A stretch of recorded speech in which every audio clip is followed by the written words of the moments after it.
नमस्कार साथियों, law order and civil rights YouTube channel में आपका स्वागत है। अभिनंदन है दोस्तों। यूपीएससी, एसएससी, बैंक, रेलवे सहित केंद्र एवं राज्य सरकारों द्वारा आयोजित सभी प्रतियोगिता परीक्षा के लिए ये सामान्य ज्ञान और today's current affairs most important है। साथियों, यहाँ पर law order and civil rights मैं डॉक्टर वेणुधर रौतिया, जो लॉ विषय में सहायक प्राध्यापक हूँ, यानी कि असिस्टेंट प्रोफेसर हूँ। यहाँ पर हम law order and civil rights की तरफ से डेली अपडेटेड करंट अफेयर्स यानी कि समसामयिकी और विश्व घटना चक्र हिंदी माध्यम में दिया जा रहा है। यहाँ पर हम वीडियो के माध्यम से रोज प्रतिदिन प्रस्तुत करते हैं। दिन प्रतिदिन की घटनाओं पर आधारित ये करंट अफेयर्स किसी भी प्रतियोगिता परीक्षा और अपने आप को अप टू डेट रखने के लिए बेहद महत्वपूर्ण है। मुझे मालूम है कि आप रोज प्रतिदिन 12:30 बजे हमारे इस करंट अफेयर्स और जनरल नॉलेज को जो है यहाँ पर आपको पसंद है, इसलिए इंतज़ार भी करते हैं। और हम आपको 4 ऑप्शन देते हैं, एक प्रश्न पूछते हैं और रोज की जो घटनाएं घटित हो रही है उन विषय पर यहाँ पर आपको लाइव ही आंसर देना होता है। ध्यान रखिएगा, आपके लिए हम कुछ समय भी देते हैं, उस समय का पूरा उपयोग कीजिए। और जितने भी लाइव हैं बच्चे, सभी के सभी वहाँ पर आंसर जरूर दीजिएगा, ताकि समझ में आए कि आप कितने बेहतर हैं। साथियों, आइए सीधा चर्चा करते हैं दोस्तों। पहला प्रश्न है आज का, ज्ञानपीठ पुरस्कार के बाद दूसरे नंबर पर कौन से पुरस्कार आता है? साहित्य एकेडमिक फेलोशिप, साहित्य एकेडमिक अवार्ड या व्यास सम्मान या हिंदू साक्षर सम्मान? कौन सा सम्मान आता है आपको बताना है दोस्तों। ज्ञानपीठ पुरस्कार के बाद यहाँ पर आपको बता दें, यहाँ पर साहित्य से संबंधित ये पुरस्कार है।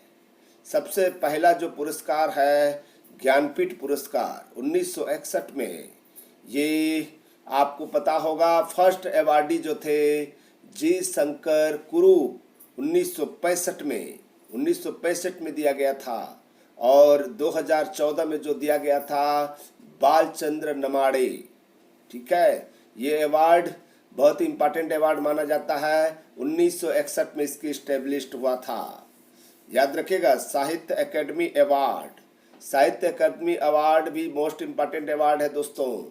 ये 1968 में साहित्य अकादमी गवर्नमेंट ऑफ इंडिया के द्वारा, ये farmer president of India S Radhakrishnan के द्वारा ये आपको फेलोशिप अवार्ड दिया गया था। और तीसरे नंबर का है व्यास सम्मान, ये दूसरा साहित्य अकादमी अवार्ड है।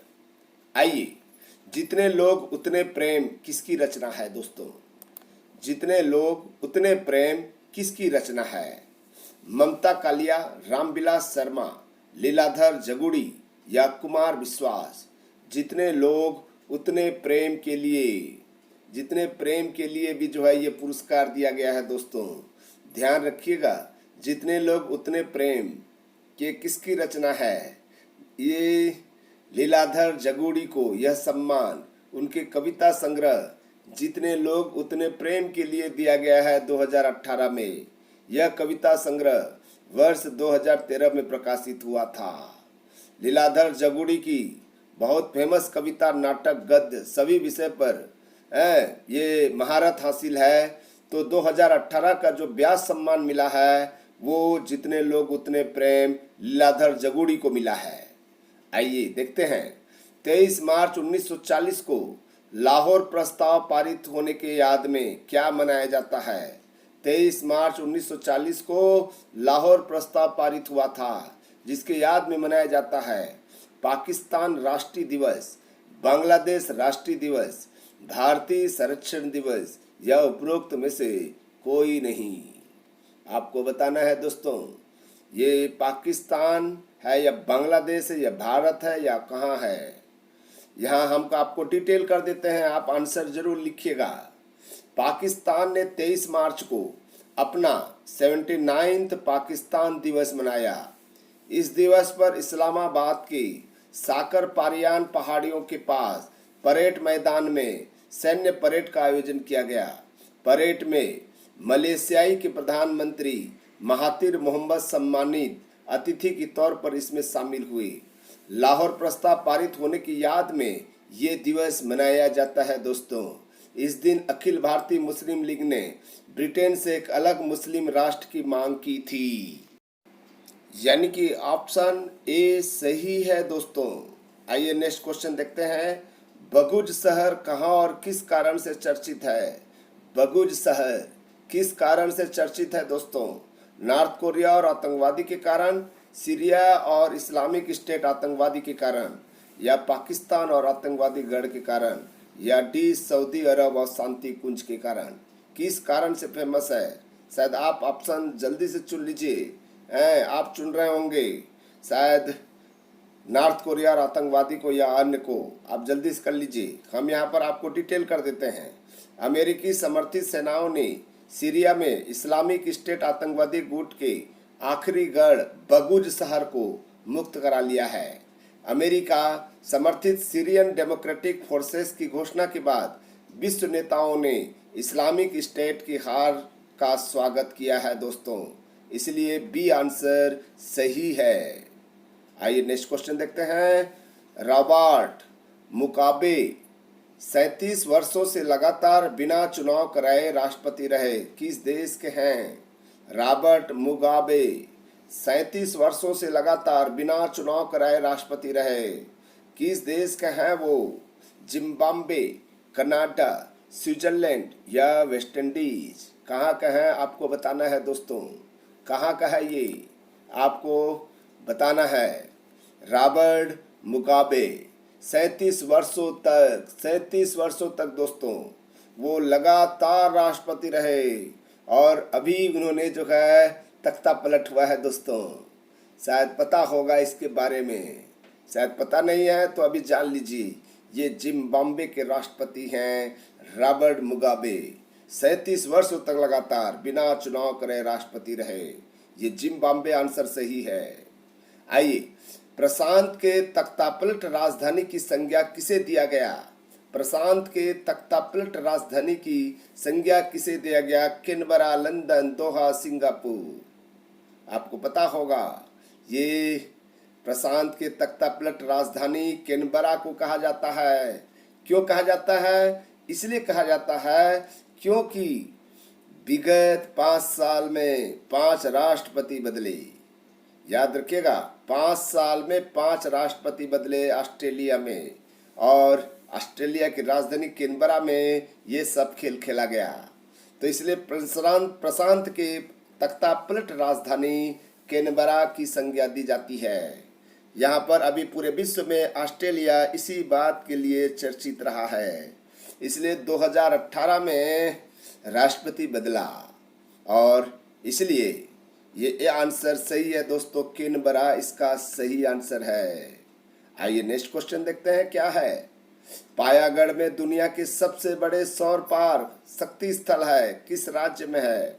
पायागढ़ का नाम जरूर याद कर लीजिएगा। पायागढ़ मोस्ट इम्पॉर्टेंट है। दुनिया के सबसे बड़े सौर पार्क शक्ति स्थल है, ये भारत में है, लेकिन किस राज्य में है? कर्नाटका, तमिलनाडु, गुजरात या राजस्थान? आपको सही आंसर देना है दोस्तों। शायद आपको जानकारी हो, पायागढ़ में दुनिया के सबसे बड़े सौर पार्क शक्ति स्थल के नाम पर है। शक्ति स्थल के नाम पर है दोस्तों पायागढ़। ध्यान रखिएगा, शक्ति स्थल सौर ऊर्जा, सौर पार्क के लिए फेमस हो गया है। ये है, शायद पता है कौन सा आंसर दे रहे हैं भाई? कर्नाटका, तमिलनाडु, कौन सा दोनों में से बताइए। मैं आपको क्लू दे दिया, कर्नाटका या तमिलनाडु। हम आपको सही आंसर बताते रहे हैं, कर्नाटका सही आंसर है। कर्नाटका के पायागढ़ में दुनिया के सबसे बड़े सौर पार्क शक्ति स्थल है दोस्तों। आइए नेक्स्ट क्वेश्चन देखते हैं क्या है नेक्स्ट क्वेश्चन। किस राज्य सरकार ने गाय को राष्ट्रमाता घोषित करने प्रस्ताव पारित किया? ये 2018 की घटना बता रहे हैं, आपको याद दिला रहे हैं। अभी हाल ही में कई प्रश्न पूछे जा चुके हैं। किस राज्य सरकार ने गाय को राष्ट्रमाता घोषित करने प्रस्ताव पारित किया है? ये 2018 का है। हरियाणा, उत्तर प्रदेश, कर्नाटक या उत्तराखंड? कौन सा आंसर सही है दोस्तों? आप सही आंसर चुनिए, जल्दी से चुनिए। हरियाणा, उत्तर प्रदेश, कर्नाटक, उत्तराखंड। ये चारों जो थे 2018 में बीजेपी सरकार थी। बीजेपी कर्नाटक में भी स्थितियां जो है अलग हो गई थी। कर्नाटक में बाद में कांग्रेस की हो गई। तो इसलिए आपको बताना है, ये जो राष्ट्रमाता घोषित करने का प्रस्ताव पारित किया उत्तराखंड 2018 में। उत्तराखंड ने राष्ट्रमाता घोषित करने का प्रस्ताव पारित किया है गाय को। ध्यान रखिएगा। नेक्स्ट क्वेश्चन, भारत में कुल कितने जिले हैं? भारत में कुल कितने जिले हैं? 640 या 650 या 685 या 682? कितना जिला है दोस्तों? आप कम से कम भारत के ये स्थितियां तो आपको जानकारी होना चाहिए। कितने जिले हैं भारत में? कुल कितने जिले हैं दोस्तों, आपको बताना है। ठीक है, यहाँ पर आप शायद ऑप्शन चुन रहे होंगे 650 को। शायद 650 रॉन्ग आंसर है, 665 भी रॉन्ग आंसर है दोस्तों। अब आपके लिए दो ऑप्शन है, 640 और 682। सही आंसर बताइए। यहाँ पर हम आपको बता रहे हैं 640 सही आंसर है दोस्तों। ये आंसर सही है। भारत में कुल 640 जिले हैं। इस तरह से आपको याद करेंगे, नोट्स जरूर बनाइए और अपने आप को चेक करके देखिए कि मेरा कितना प्रश्न सही हो रहा है। कमेंट्स बॉक्स में भी लिखिए, ज़्यादा से ज़्यादा शेयर कीजिए दोस्तों। और भी प्रश्न है, यहाँ पर देखते हैं कौन से प्रश्न है। Next question, green India mission की अवधि है। ग्रीन इंडिया मिशन की अवधि है 2021 से 2030 तक, या 2021 से 2025 तक, या 2021 से 2050 तक, या 2020 से 2030 तक? कौन सा आंसर सही है? ग्रीन इंडिया मिशन नाम सुने होंगे। ग्रीन इंडिया मिशन के नाम 2018 का बहुत फेमस मिशन है, आपको याद रखना है। ग्रीन इंडिया मिशन की अवधि जो है हम आपको जल्दी से बता दे रहे हैं। इसका सही आंसर ए है। 2021 से 2030 तक का ग्रीन इंडिया मिशन की अवधि रखी गई है। ये आंसर सही है दोस्तों। शायद आपने चेक किया होगा, जो आगे पाठ पीछे सपाट ना हो जाए, इसलिए पुराने क्वेश्चन को भी रखना जरूरी होता है। आइए नेक्स्ट क्वेश्चन देखते हैं। किसी क्षुद्र ग्रह की सतह पर उतरने वाला प्रथम रोवर देश कौन है? किसी क्षुद्र ग्रह की सतह पर उतरने वाला प्रथम रोवर देश कौन है? अमेरिका, जापान, चीन या रूस? हम आपको बता दें, यहाँ पर जो है स्पष्ट रूप से हायाबुसा 2 स्पेसक्राफ्ट, यहाँ पर जो है जापानी स्पेसक्राफ्ट हायाबुसा 2 ने हाल ही में रयुगु क्षुद्र ग्रह की सतह पर सर्वेक्षण किया। इसके लिए क्षुद्र ग्रह की पथरीली सतह पर कई रोबोटिक लैंडर उतारे गए। यहाँ पर रयुगु क्षुद्र ग्रह अपेक्षा से अधिक शुष्क है। क्षुद्र ग्रह के मानकों के अनुसार रयुगु की आयु काफी कम है। रयुगु लगभग 100 मिलियन वर्ष पुराना है। रयुगी क्षुद्र ग्रह कुछ गोलाकार किस्म का है। हायाबुसा 2 ने हाल ही में ये टच डाउन गतिविधि को अंजाम दिया है। इसका उद्देश्य रयुगी की सतह से नमूने प्राप्त करना था। यह नमूने 2020 तक पृथ्वी पर वापस लाए जाएंगी। यहाँ पर जापान एक ऐसा देश बन गया है जो ये मिशन के लिए तैयार हुआ। इसके पहले हायाबुसा नाम से एक अन्य मिशन भेजा गया जो 2010 में क्षुद्र ग्रह के नमूने लेकर वापस आया था। 27 जून 2018 को रयुगी क्षुद्र पर पहुंचा था। यह 1.5 वर्ष तक रयुगी क्षुद्र ग्रह का अध्ययन करेगा। बाद में नमूने वापस लेकर पृथ्वी पर लौटेगा दोस्तों। इसका सही आंसर बी है दोस्तों। सरदार सिंह कौन है? भारतीय हॉकी के पूर्व कप्तान, एशियाई ओलंपिक परिषद समिति के सदस्य, पद्मश्री से सम्मानित भारतीय नागरिक या उपरोक्त सभी। सरदार सिंह के बारे में कोई जानता हो तो जरूर बताइए। यहाँ पर आपको हम बता दें, कि एशियाई ओलंपिक परिषद समिति का सदस्य चुना गया है सरदार सिंह को। भारतीय हॉकी टीम के पूर्व कप्तान सरदार सिंह को हाल ही में एशियाई ओलंपिक परिषद की एथलीट स्थायी समिति का सदस्य चुना गया है। उनके अलावा भारतीय ओलंपिक संघ के महासचिव राजीव मेहता को सांस्कृतिक स्थायी समिति के लिए मनोनीत किया गया है। उनका कार्यकाल 2019 से 2023 के बीच की अवधि के लिए होगा, इसलिए ये डी ऑप्शन सही है। डी ऑप्शन सही है दोस्तों। सरदार सिंह को पद्मश्री से सम्मानित भी किया जा चुका है। यहाँ पर तीनों ऑप्शन सही होने के कारण डी ऑप्शन सही है दोस्तों। आइए नेक्स्ट क्वेश्चन देखते हैं। विश्व स्तर में मूडीज क्यों चर्चित है? मूडीज के बारे में आप जानते होंगे। यहाँ पर मूडीज विश्व स्तरीय रेटिंग एजेंसी है, विश्व स्तरीय खनन एजेंसी है, विश्व स्तरीय विज्ञापन एजेंसी है या विश्व स्तरीय धनवान व्यक्ति हैं। क्या है मूडीज के बारे में आप जानते होंगे। आपको हम इसके पहले बता दें, वित्त वर्ष 2020 के लिए फीच रेटिंग ने भारत की विकास दर रहने का अनुमान लगाया कितना? 6.8%। ये फीच रेटिंग्स जो है, यहाँ पर ये एक रेटिंग एजेंसी है जो ये अनुमान लगाता है। और इसके अलावा दो प्रमुख एजेंसियां हैं, मूडीज और स्टैंडर्ड एंड यूअर्स।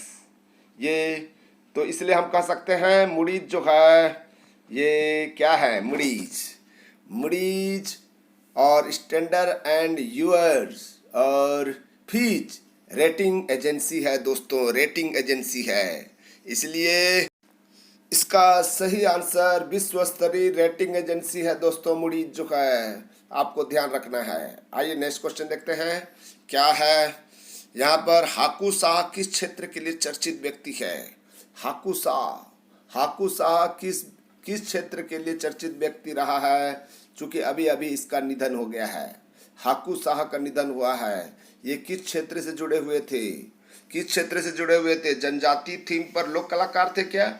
जल संरक्षण पर या वन संरक्षण पर या मानव सद्भावना पर उन्हें ये लोक कलाकार रहे हैं। आपको याद रखना है ये कला के क्षेत्र में है दोस्तों। हाकू शाह का निधन 21 मार्च 2019 को हो गया था। उन्हें जनजाति थीम तथा लोक कला पर उनके कार्य के लिए जाना जाता है। उन्हें 1989 में पद्मश्री पुरस्कार से सम्मानित किया जा चुका है। पद्मश्री सम्मान से सम्मानित किया हुआ जनजाति थीम पर लोक कलाकार है दोस्तों। आइए देखते हैं next question. Living no one behind किसका थीम है? ये बहुत फेमस थीम है। विश्व क्षय दिवस, विश्व जल दिवस, विश्व खेल दिवस, विश्व सद्भावना दिवस। आपको बताना है ये थीम के बारे में। लिविंग नो वन बिहाइंड ये किसका थीम है दोस्तों? ये थीम आपको बता दें 22 मार्च को प्रतिवर्ष विश्व जल दिवस के रूप में मनाया जाता है। इसका उद्देश्य जल के महत्व पर प्रकाश डालना है। इस वर्ष विश्व जल दिवस की theme living no one behind है। थीम का चयन संयुक्त राष्ट्र जल द्वारा किया जाता है। इस वर्ष का थीम का उद्देश्य सीमांत समूह के साथ होने वाले भेदभावपूर्ण व्यवहार को समाप्त करना है और उन्हें भी स्वच्छ और सुरक्षित जल उपलब्ध कराना है दोस्तों। उनको भी स्वच्छ जल उपलब्ध कराना है। यहाँ पर स्रोत के सतत प्रबंधन पर बल दिया जाता है। इस दिवस भी विभिन्न किस्म के जागरूकता कार्यक्रमों का आयोजन किया जाता है। ये एजेंडा 21 जो 1992 में पहली बार प्रस्ताव रखा गया था संयुक्त राष्ट्र महासभा ने दिसंबर 1992 में प्रस्ताव जो है वो पारित किया गया और 1993 में पहली बार विश्व जल दिवस मनाया गया दोस्तों। ये आंसर कौन सा? बी आंसर सही है दोस्तों ये थी most important current affairs and general study और जनरल नॉलेज। शायद आपको अच्छा लगा हो तो शेयर जरूर करें, अपने दोस्तों को शेयर जरूर करें और अपील भी करें कि इस वीडियो को ज़्यादा से ज़्यादा शेयर करें ताकि कुछ व्यू आए और कुछ लोगों को फ़ायदा भी हो। अभी ढेर सारे एग्जामिनेशन चल रहे हैं और होने वाला है जिसमें उसको कोई फ़ायदा हो जाए। हम यहाँ पर आपको आपके साथ रोज़ प्रतिदिन 12:30 बजे आपके लिए लेकर आते हैं ये जनरल नॉलेज करंट अफेयर्स। और हम अभी विदाई लेते हैं दोस्तों, समय हो चुका है। और फिर कल मिलेंगे रोज़ की भांति 12:30 बजे यहाँ पर current affairs, general study, general knowledge के इम्पॉर्टेंट प्रोग्राम में। हम आपसे विदाई लेते हैं। धन्यवाद, thank you, bye bye, see you again.